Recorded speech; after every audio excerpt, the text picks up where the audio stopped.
வணக்கம் viewers, welcome back. இன்றைக்கி ஒரு சில டிவைஸ் பற்றி நம்ம பார்க்கலாம். ஏன்னா அதெல்லாம் இப்போ டீல்ஸ் அவைலபிளாக இருக்குது. ஸோ எந்த அளவுக்கு ஒர்த்து அப்படிங்கிற மாதிரியான டீட்டெயில்ஸ் பார்க்கலான்னு தோணுச்சு. ஸோ இந்த டிவைஸ் மட்டும் இல்லாமல் அதே சமயம் காம்படிஷனில் இன்னும் நிறைய டிவைஸஸும் உண்டு அப்படிங்கிறதையும் இந்த இடத்துல நான் ஞாபகப்படுத்துகிறேன். இருந்தாலும் எந்தெந்த டிவைஸ்க்கு மட்டும் ப்ரைஸ் ரொம்ப அதிகமாக குறைஞ்சிருக்கோ அதை பற்றி தான் பார்க்க போகிறோம். ஸோ ஃபஸ்ட் எடுத்ததுமே Poco X7. Poco X7 is nothing but Redmi Note 14 Pro. So இதில் வந்து 7300 அல்ட்ரா இருக்குது. ஸோ அதே டிவைஸ் தான், லிட்டியா 600 சென்சார் இருக்குது. ஸோ நல்ல கேமரா கேப்பபிலிட்டிஸும் உண்டு. சொல்லப்போனால் இப்போ இந்த பட்ஜெட் செக்மெண்ட்டில் ரீசெண்டாக நம்ம நிறைய டிவைசஸ் பார்த்துருப்போம். எனக்கு புரியுது, 6300, 6400, 7300 வரைக்கும் போயிட்டோம். அதாவது 20,000 அப்படிங்கிற பட்ஜெட்டுக்குள்ளார இவ்வளோ பெரிய பேட்டரிலாம் பார்க்க ஆரம்பிச்சிட்டோம். K13 கூட இருக்குது. இருந்தாலும் இந்த போக்கோ X7 எங்கே ஸ்கோர் பண்ணோம் அப்படின்னு பார்த்தீங்கன்னா, பில்டு குவாலிட்டி, அந்த கர்வ்டு ஃபினிஷு, அந்த எல்லோ கலர் வாங்கினா லுக் ஆஸ்பெக்ட்லையும் சூப்பராக இருக்கும். அந்த பின்னாடி இருக்க கேமரா, அந்த பம்ப் இருக்குல்ல, ரிங்கு, அந்த ரிங்கை சுற்றி அந்த கோல்டு ஆக்சென்ட் வந்து சூப்பராக இருக்கும். ஸோ ஓவராலாக அந்த டிவைஸ் தரமான லுக்கு, அதெல்லாமே ஒரு பெரிய அட்வான்டேஜ். அண்ட் கேமராலையும் உங்களுக்கு ஓரளவுக்கு ஃபோட்டோகிராஃபியில் சாட்டிஸ்ஃபை பண்ணிட்டோம். ஸ்டீரியோ ஸ்பீக்கர்ஸும் நல்லா இருக்குது. ஸோ இதெல்லாமே அதோட ஸ்கோரிங் ஏரியா. ஸோ அதனால் அதை பற்றி மென்ஷன் பண்ணணும்னு நினச்சோம். ஸோ X7 ஒரு ஆப்ஷனாக இருக்குது. சொல்லப்போனால் இது ரெட்மிக்கே ஒரு பிரச்சனை தான். ஏன்னா ரெட்மியில் ஆஃபர் அப்படி இப்படி போட்டாலும் கூட ரெட்மி நோட் 14 ப்ரோ என்ன பட்ஜெட்டுக்கு வருதுன்னு பார்த்தா 22 இந்த மாதிரி தான் வருது. பட் இது பாருங்கள், 15 அப்படின்னா வித் ஆல் ஆஃபர்ஸ் 15 அப்படின்னும் போது அண்டர் 20K இது ஒரு நல்ல டிவைஸுங்க. வா அருணாச்சலம், நீ வருவேன்னு எங்களுக்கு தெரியும் அப்படின்ன மாதிரி இந்த போக்கோ X7 ப்ரோ வந்திருக்கு 23,000 ரூபாய்க்கு. ஆனால் என்னோட ரெக்வஸ்ட் என்னென்னா, போக்கோ X7 ப்ரோ யூசர்ஸ் யாராவது இருந்தீங்கன்னா, இப்போ இருக்கீங்கன்னா, உங்களுக்கு டிவைஸ் எப்படி இருக்குது? வந்த புதுசில் நெட்வொர்க் இஷ்யூஸ் ஃபேஸ் பண்ணியிருந்தீங்கன்னா, இப்போ நெட்வொர்க் இஷ்யூ எந்தளவுக்கு மினிமைஸ் ஆகிருக்கு அப்படிங்கிறத மறக்காமல் சொல்லுங்கள். ஸோ தேர்மலி கூட ஓரளவுக்கு பரவாயில்ல, டீசெண்டாக வந்து ஹேண்டில் பண்ணியிருக்காங்கன்னு சொல்கிற மாதிரி இருந்துச்சு டிவைஸ் வந்த புதுசில். ஸோ இப்போ எப்படி இருக்குது அப்படிங்கிறத சொல்லுங்கள். நெட்வொர்க்கில் வந்து கொஞ்சம் மோசமாக தான் இருந்தது. ஸோ ஆல்ரெடி X7 ப்ரோ யாராவது வச்சுருக்கீங்கன்னா, நீங்கள் ஏர்டெல்லோ, வோடாஃபோனோ, BSNLோ, ஜியோவோ, ஏதோ ஒரு நெட்வொர்க், ஏதாச்சும் ஒரு நெட்வொர்க்கில் உங்களுக்கு இது வரைக்கும் நெட்வொர்க் ஆஸ்பெக்டில் எந்த அளவுக்கு நல்லா பர்ஃபார்ம் பண்ணியிருக்கு, பேட்டரி லைஃப் ஓகேயா, ஹீட்டிங் இஷ்யூ இருக்கா இல்லையா, இது வந்து X7 ப்ரோவை பற்றி நீங்கள் எங்களுக்கு பண்ண வேண்டிய ஒரு சின்ன ஹெல்ப்பு முடிஞ்சா. ஓகே, இருந்தாலும் போக்கோ X7 ப்ரோ பற்றி ஒரு சில இன்ஃபர்மேஷன் சொல்லி ஆகணும்ல. ஸோ ரியரில் இருக்கக்கூடிய அந்த 50 மெகாபிக்சல் சென்சார் ஓரளவுக்கு நல்ல ஃபாஸ்ட் ஷட்டர் ஸ்பீடோட டே டைமில் நல்லாவே பர்ஃபார்ம் பண்ணோம். அண்ட் லோ லைட்லையும் ஓரளவுக்கு நல்லா பர்ஃபார்ம் பண்ணோம்.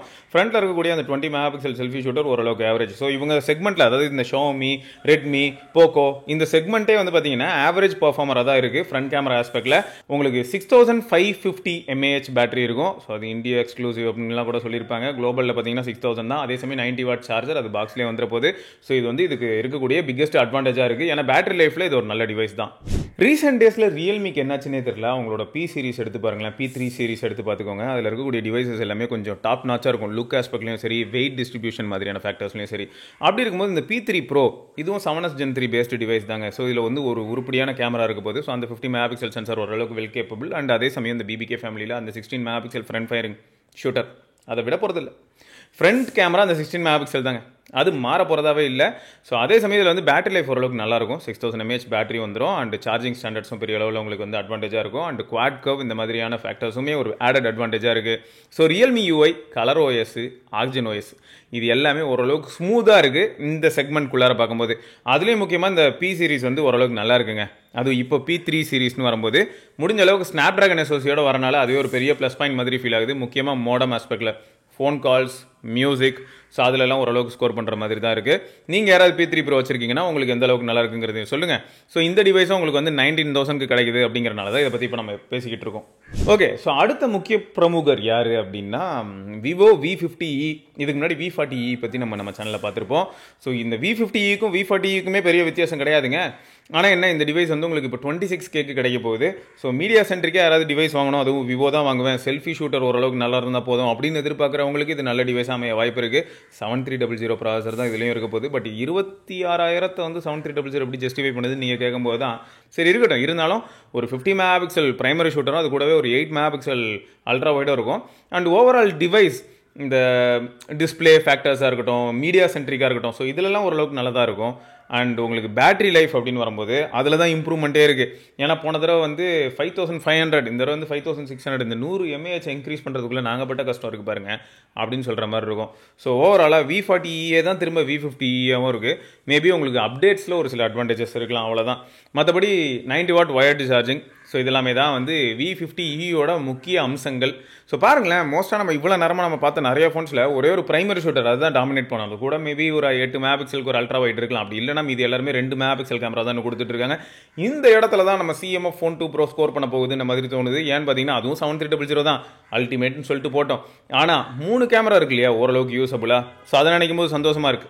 அடுத்து என்னன்னா, அமேசானில் iQOO 12 அது வந்து 43K அவைலபிளாக இருக்குது. அது மட்டும் இல்லாமல் அது கூடவே iQOO 1E TWS அது வந்து ஃப்ரீயாக வந்துடும் நீங்கள் இது வாங்கும்போது. ஸோ என்னன்னா, இந்த டிவைஸ் வந்து பாருங்களேன், இன்றைக்கும் ஒரு ஸ்ட்ராங்கான கண்டென்டராக தான் இருக்குது. அதுவும் இந்த ப்ரைஸ் ரேஞ்சில் 40K வரும்போது பார்த்தீங்கன்னா இப்போ 13R இருக்குது அப்படின்னாலும் கூட 13R இது வந்து போடுறதுக்கான வாய்ப்புகள் ரொம்பவே அதிகம். 5000 mAh 120 வாட்டு டிஸ்பிளே 3000 நிட்ஸு தரமான ஒரு Quad HD பேனலு. ஸோ ஓரளவுக்கு கேமிங் சென்ட்ரிக்காக 8 Gen 3 பவர்டு இந்த டிவைஸில் 3 கேமரா ரியரில் இருக்கும். 2 50 மெகா பிக்சல், ஒரு 64 மெகா பிக்சல். இந்த 64 மெகா பிக்சல் கேமரா வச்சு நீங்கள் என்ன பண்ண முடியும்னா நல்ல போர்ட்ரேட் ஃபோட்டோஸ், அது மட்டும் இல்லாமல் மேக்ரோ ஃபோட்டோஸ் எடுக்க முடியும். ஸோ ஓரளவுக்கு ரொம்ப ஸ்ட்ராங் கண்டென்டர். இன்னொன்று என்னன்னா, இந்த iQOO 12 வாங்குனீங்கன்னு வைங்களேன், இப்போ யாராவது வாங்குறீங்கன்னா அவுட் ஆஃப் த பாக்ஸ் வந்து FunTouchOS 14 இருக்கும் பட்சத்தில் தயவுசெய்து யாருமே அப்டேட் பண்ணாதீங்க, அதிலே அப்படியே யூஸ் பண்ணுங்க. ஏன்னா 15 அப்டேட் பண்ண எல்லாருமே ஃபோன் ரொம்ப மோசமாயிடுச்சுன்னு சொல்கிறாங்களோ இல்லையோ, பட் கேமரா பர்ஃபார்மன்ஸில் ஏதோ ஒரு டிகிரேட் ஃபீல் பண்ணுறேன் அப்படின்னு சொல்கிறாங்க. ஸோ இது தெரிஞ்சதுக்கப்புறமா நம்ம எதுக்காக இப்படி ரிஸ்க் எடுக்கணும்னு சொல்லிட்டு தான் நான் சொல்கிறேனே தவிர மற்றபடி வேறு எதுவும் இல்லை. ஸோ FunTouchOS 14 இருக்குன்னா அதிலே அப்படியே சேஃபாக இருந்துக்கோங்க. அடுத்து வந்து புது வரவுங்க, இப்போ தான் ரிலீஸ் ஆயிருக்கு Galaxy A56. ஸோ அந்த டிவைஸ் இப்போ உங்களுக்கு 39,999 அந்த ப்ரைஸ் கிடைக்கும்னு வச்சுக்கோங்களேன். ஸோ அதோட யூஎஸ்பி சொல்லணும்னா, மீடியா சென்ட்ரிக்காக எனக்கு வந்து ஒரு சாம்சங் ஃபோன் வேணும், எனக்கு 1 இயர் யூஸ் பண்ணி ரொம்பவே பழகிடுச்சு, பேட்டரி லைஃப் ஓரளவுக்கு நல்லா இருந்தால் போதும். ஸோ இந்த மாதிரியான எக்ஸ்பெக்டேஷன் வைக்கிறவங்க, அதுவும் முக்கியமாக மீடியான்னு சொல்லிட்டு பார்த்தீங்களா, கேமிங் பற்றி எதிர்பார்ப்பே இல்லாதவங்களுக்குலாம் வந்து அல்ட்டியாக இருக்கும். ஏன்னா இப்போ நான் விளையாடுற மாதிரியான கேம், நான் மோஸ்ட்டாக என்ன மாதிரியான கேம் ஆடுவேன்னு உங்களுக்கு, அதாவது ரெகுலராக வீடியோ பார்க்குறவங்களுக்குலாம் தெரியும் என்ன மாதிரினா. இப்போ ரீசெண்டாக இந்த ட்ரீம் கிரிக்கெட் 2025 இந்த மாதிரியான கேம் ஆடிட்டு இருக்கேன். ஸோ அதெல்லாம் சிம்பிளாக இருக்குது, அதுக்கு வந்து ரொம்ப ஹை கிராஃபிக்ஸ் வேணும்னு அவசியமும் கிடையாது. ஓரளவுக்கு பேசிக்காக ரேம் இந்த மாதிரியான விஷயங்கள் இருந்ததுன்னா போதும். ஸோ அப்படி பார்க்கும்போது எனக்கு என்ன தோணுதுன்னா, அதுவும் வீடியோ பார்க்குறது, மியூசிக் லிசன் பண்ணுறது, ஸ்டீரியோ ஸ்பீக்கர்ஸ் இருந்தால் போதும், அவுட்டோர் விசிபிலிட்டி கொஞ்சம் நல்லா இருந்தால் பரவாயில்ல. ஸோ இதில் 1900 நிட்ஸ் வரைக்கும் பீக் பிரைட்னஸ் போகும், 6.7 இன்ச் பேனல் இருக்குது. ஸோ AMOLED தான். ஸோ அதெல்லாமே அட்வான்டேஜ் தான். ஸோ இங்கே என்னென்னா, அந்த 1580 மட்டும் தான் கொஸ்டினபிளாக சம்டைம்ஸ் தோணலாம். பட் அகைன் எனக்கு தெரிஞ்சு 1580 வந்து இவ்வளோ நேரமாக நான் பேசிகிட்டு இருந்த கேட்டகரிக்குள்ளே வரக்கூடிய யூசர்ஸ்க்கு எந்த விதமான ப்ராப்ளமும் தரப்போகிறது இல்லைங்கிறது தான் யதார்த்தமான உண்மை. ஸோ ஆல்ரெடி யாராவது A56 வாங்கியிருந்தீங்கன்னா உங்களுக்கு எப்படி இருக்குங்கிறதையும் சொல்லுங்கள். ஸோ அதே சமயம் A55, ஏன்னா A56க்கும் A55க்கும் டிராஸ்டிக் டிஃபரன்ஸ் நீங்கள் எதுவும் பார்க்க போகிறது இல்லை. டிசைனில் கொஞ்சம் சேஞ்ச் இருக்கும். பார்க்க போனால் A55யோட A56 ரொம்பவே ப்ரீமியமாக ஃபீல் ஆகுது. A55 கையில் எடுக்கும்போது ப்ரீமியமாக தான் இருக்கும். ஸோ இது வந்து வே மோர் ப்ரீமியமாக மாறிச்சு. ஏன்னா ரியரில் கேமரா மாடியில் ஒரு சின்ன சேஞ்சு அண்ட் ஓவரால் பெசல்ஸ் இந்த ஏரியாவில் சின்ன சேஞ்சு. ஸோ அதனால் ப்ளஸ் உள்ள வந்து 1580 வந்தது. மற்றபடி வந்து பார்த்தீங்கன்னா கேமரா அதே 50 mega pixel primary shooter, 12 mega pixel ultra wide and 5 mega pixel macro. ஃப்ரண்ட்டில் வந்து 12 மெகா பிக்சல் ஷூட்டர் வந்து இப்போ A56 இருக்கும். ஸோ இதுதான் வந்து ஓவரால் டிவைஸ். ஏன்னா இப்போ நான் 55 பற்றி பேசும்போது 55 உங்களுக்கு வந்து பார்த்தீங்கன்னா 30K செக்மெண்ட்டில் சுற்றிக்கிட்டு இருக்கு இல்லையா, அது மட்டும் இல்லாமல் 27Kலாம் வாங்க முடியும் மாதிரி கூட டேர்ம்ஸ் அண்ட் கண்டிஷன்லாம் போட்டு வச்சிருக்காங்க. ஸோ அப்படி இருக்கும்போது அதுவும் கிட்டத்தட்ட ஐடென்டிக்கல் டிவைஸ் தான். உங்களுக்கு வந்து 1 UI எக்ஸ்பீரியன்ஸ் நல்லா இருக்க போது, டேப் டு பே மாதிரியான விஷயங்கள், அப்புறம் நீங்கள் குட் லாக் மாதிரியான கஸ்டமைசேஷன் ஃபீச்சர்ஸு, நல்ல டிஸ்பிளே. ஸோ இது எல்லாமே வந்து ஸ்கோரிங் ஏரியாஸ் தான். அண்ட் இந்த A56 as well as A55 உங்களுக்கு வந்து 5000 mAh பேட்டரி இருக்கும், 45 வாட் சார்ஜிங் அப்படிங்கிறதும் ஒரு பெரிய அட்வான்டேஜாக தான் ஃபீல் ஆகுது. ஸோ இந்த இடத்துல நான் இன்னொன்று சொல்லிக்கிறேங்க, இந்த 25 to 45 வாட் வந்து டிராஸ்டிக் டிஃபரன்ஸ் வந்து கொடுத்துருக்கா அப்படின்னு கேட்டால் இல்லை. பட் ஒரு 10 நிமிஷத்துலேருந்து 15 நிமிஷம் பேஸ்ட் ஆன் சிச்சுவேஷன் பார்க்க முடியுது. ஸோ இதில் இன்னொரு ஃபேக்டர் என்னன்னா, எந்த ஃபோன் நீங்கள் யூஸ் பண்ணாலும் சரி, 23 வாட்டாக இருந்தானே, 25 வாட்டாக இருந்தானே, 45 வாட்டாக இருந்தானே, ஃபோனை ஆன் பண்ணி யூஸ் பண்ணிட்டு இருக்கும்போது சார்ஜ் போட்டால் கண்டிப்பாக ஸ்லோவாக தான் இருக்கும். ஃபோனை ஓரமாக வச்சிங்கன்னா ஓரளவுக்கு ஃபாஸ்ட்டாக சார்ஜ் வருங்கிறதையும் ஞாபகப்படுத்துகிறேன். அடுத்து காம்பேக்டான ஒரு ஃப்ளாக்ஷிப் ஃபோன் வேணும் அப்படின்னும் போது S23 இதுக்கு முன்னாடி நம்ம சொல்லிட்டு இருந்தோம். இப்போ S24 இருக்குது. S24ல் இருக்கிற பிக்கஸ்ட் ட்ராபேக் என்ன அப்படிங்கிறது ஃபஸ்ட்டே சொல்லிடுறேன். வீட்டில் அயன் பண்ணுறதுக்கு அயன் பாக்ஸ் இல்லைனா காம்பேக்டான ஒரு அயன் பாக்ஸ் வேணும்னா அது இதுதான். ஏன்னா நல்ல டிவைஸுங்க, செம்ம ஷார்ப் அண்ட் கிறிஸ்ப் டிஸ்பிளே, செம்ம பில்டு குவாலிட்டி, நல்ல கேமரா செட்டப்பு, செல்ஃபி ஃபோட்டோஸாக இருக்கட்டும், ரியர் கேமரா ஃபோட்டோஸாக இருக்கட்டும், ரியர் கேமரா வீடியோவாக இருக்கட்டும், எல்லாமே டாப் நாச்சு. ப்ராப்ளம் என்னென்னா, குட்டி ஃபோனில் தேர்மல் மேனேஜ்மெண்ட்டுக்கு அவங்க வந்து கூலிங் மெக்கானிசம் மாதிரியான ஏரியாவில் பெருசாக ஒர்க் பண்ண முடியாதனால பெரிய பெயினே அதுதான். இப்போ வரைக்கும் S24 யூஸ் பண்ணுற எல்லாருக்கிட்டையுமே நான் கேட்கும்போது, நிரஞ்சன் அப்படிங்கிற ஒரு நம்ம நண்பர் வீடியோவில் வந்திருப்பாப்ல இந்த மாதிரி யூசர் ரிவ்யூ கொடுக்கறதுக்கு. ஸோ அவங்ககிட்ட கேட்டாலும் அவனோட கருத்து எப்படி இருக்குது அப்படின்னு பார்த்தா, அண்ணன் எனக்கு வந்து டிவைஸ் ரொம்ப பிடிச்சிருக்கு, ஹாப்பியாக தான் இருக்கேன், ஆனால் இந்த தெர்மல் மேனேஜ்மெண்ட் தான் கொஞ்சம் அப்பப்போ கடுப்பாக இருக்குது. அதுவும் முக்கியமாக 5G டேட்டாலாம் ஆன் பண்ணிவிட்டு எதையாவது ஸ்ட்ரீம் பண்ணிட்டு இந்த மாதிரியான வெயில் நேரங்களில் வெளில போகும்போது டிவைஸ் கண்டிப்பாக வார்ம் ஆகுது அண்ட் சம்டைம்ஸ் வந்து ஹாட்டாகவே ஆகுது. ஸோ இந்த பிரச்சனையை நான் ஃபேஸ் பண்ண தான் செய்கிறேன். மற்றபடி I am very much happy when it comes to the compactness. கையில் எடுத்து யூஸ் பண்ணுறதுக்கு நல்லா இருக்குது, அவுட்டோர் விசிபிலிட்டி இந்த மாதிரியான ஏரியாலாம் ஓகே அப்படின்ற மாதிரியான ஃபீட்பேக் தான் கிடைக்குது. ஸோ நீங்கள் யாராவது S24 யூஸ் பண்ணுறீங்கன்னா உங்களுக்கு எப்படி இருக்குது அப்படிங்கிறத சொல்லுங்கள். ப்ளஸ் இந்த மாதிரியான டிவைசஸ் எனக்கு இந்த சைஸ் தான் ஒரு ஃபேக்டரு, நான் அதுக்கு பதில் வேறு ஏதாவது காம்ப்ரமைஸ் பண்ண தயார் அப்படின்னா 60 Hz வச்சுக்கிட்டு அப்புறம் பவர் சேவர் மோட்லாம் போட்டு யூஸ் பண்ணால், பொதுவாக நம்ம ஐஃபோன் யூசர்ஸ் இருப்பாங்க தெரியுமா, 13 Pro 14 Pro யூசர்ஸ், ஸோ அவங்க எல்லாருமே பவர் சேவர் மோட் தான் போட்டு யூஸ் பண்ணுவாங்க. ஸோ அந்த மாதிரி யூஸ் பண்ணால் மேபி S24 ஓரளவுக்கு இன்னும் பெட்டர் ஆகலாம். ஸோ நிறைய காம்ப்ரமைஸ் பண்ணும்போது என்ன ஆகும்னா, நம்ம கிட்ட இருக்கக்கூடிய ஃப்ளாக்ஷிப் ஃபோனு எதெல்லாம் ப்ராப்ளமாக பார்க்குறோமோ அது எல்லாத்தையும் கொஞ்சம் எராடிகேட் பண்ணலாம். பட் இதில் பெரிய ட்விஸ்ட் என்னன்னா, நீங்கள் கேட்க வரது எனக்கு புரியுது. என்னன்னா, இன்கேஸ் வந்து 5G எனக்கு சரியாக ரிசீவ் ஆகலை, நெட்வொர்க் ரிசப்ஷன் ப்ராப்ளமாக இருக்குன்னா ஒன்றும் பண்ண முடியாது. எப்பயுமே அது என்ன படங்க, வம்சம் படத்தில் மாதிரி தான் மரத்து மேலே ஏறி நிற்க வேண்டியதான். அப்பயும் நெட்வொர்க் வரலன்னா ஒன்றுமே பண்ண முடியாது. ஃபைனலாக ஐஃபோன் பொறுத்த வரைக்கும் 16 சீரிஸ் ஒரு நல்ல சீரிஸ் தான். இருந்தாலும் USB 2.0 அப்படிங்கிறது ஒரு சிலருக்கு பெயின்ஃபுல்லாக இருந்தாலும் எப்படிலாம் சொல்ல வேண்டியதாக இருக்குது. சரி, ஆனால் யதார்த்தமான லைஃப்பில் நீங்கள் 128GB மாடல் வாங்குறீங்கன்னு வைங்களேன், அப்போ இந்த பெயின் நீங்கள் ஃபீல் பண்ணுவீங்க. எக்ஸ்டர்னல் ஸ்டோரேஜ் எதாவது கனெக்ட் பண்ணி அதுக்கு வந்து டேட்டாவெல்லாம் ட்ரான்ஸ்ஃபர் பண்ணலான்னு பார்க்கும்போது ஸ்லோவாக இருக்கும். ஸோ அது வந்து பெயின்ஃபுல்லாக இருக்கும். மற்றபடி வந்து இப்போ iPhone 16 உங்களுக்கு 60,000 கிடைக்க போகுது, அண்ட் iPhone 16 Plus வந்து 70,000 கிடைக்க போகுது. ஸோ இந்த 60, 70 அப்படிங்கிறது ஒரு பக்கம் இருந்தாலும் இதில் 256GB வாங்குறது தான் ஓரளவுக்கு புத்திசாலித்தனமாக இருக்கும். 128GB வந்து யார் வாங்கலாம் அப்படின்னா, அடிக்கடி காப்பி பண்ணுறது பழக்கமாயிடுச்சு ப்ரோ, ப்ளஸ் ரொம்பலாம் நான் யூஸ் பண்ண மாட்டேன், எனக்கு அப்ளிகேஷனில் இருக்கிற எக்ஸ்பீரியன்ஸ் இருந்தால் போதும், வீடியோ ஃபோட்டோஸ்லாம் எடுப்பேன் பட் ரொம்பலாம் எடுக்க மாட்டேன் அப்படிங்கிறவங்களுக்கு ப்ராப்ளம் இல்லை.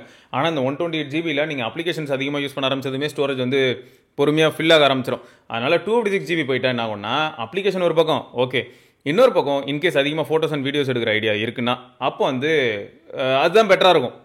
அது ஞாபகம் வச்சுக்கோங்க. அப்படி இல்லைனா எக்ஸ்பேன்ஷன் ரொம்ப அவசியமாக இருக்கும். எக்ஸ்பேன்ஷன்னா எந்த மாதிரினா, ஒரு போர்ட்டபிள் அடிஷ்னல் ஸ்டோரேஜ் மாதிரி எதையாவது ஒரு பென் ட்ரைவ் மாதிரி வச்சுட்டு சுற்ற வேண்டியதாக இருக்கும். அப்போ தான் உங்களால் வந்து மேனேஜ் பண்ண முடியும். மந்த்லி ஒன்ஸ் நமக்கு தெரிஞ்ச நிறைய நண்பர்கள், ஏன் சுரேஷ் ப்ரோ வந்திருப்பார் 15+ ரிவ்யூக்கு, ஸோ அவரெல்லாம் சொல்கிறதும் அதே தான். 128GB வாங்கினேன், வாங்கும்போது எனக்கு தெரியலை, பட் இப்போ நான் வருத்தப்படுறேன், எனக்கு வந்து 15+ல பேட்டரி லைஃப் இதெல்லாமே நான் சாட்டிஸ்ஃபைட் ப்ரோ, ஆனால் மாதம் பேக்கப் எடுக்கிறது மட்டும் தலைவலியாக இருக்குது அப்படின்னு சொல்லியிருந்தாரு.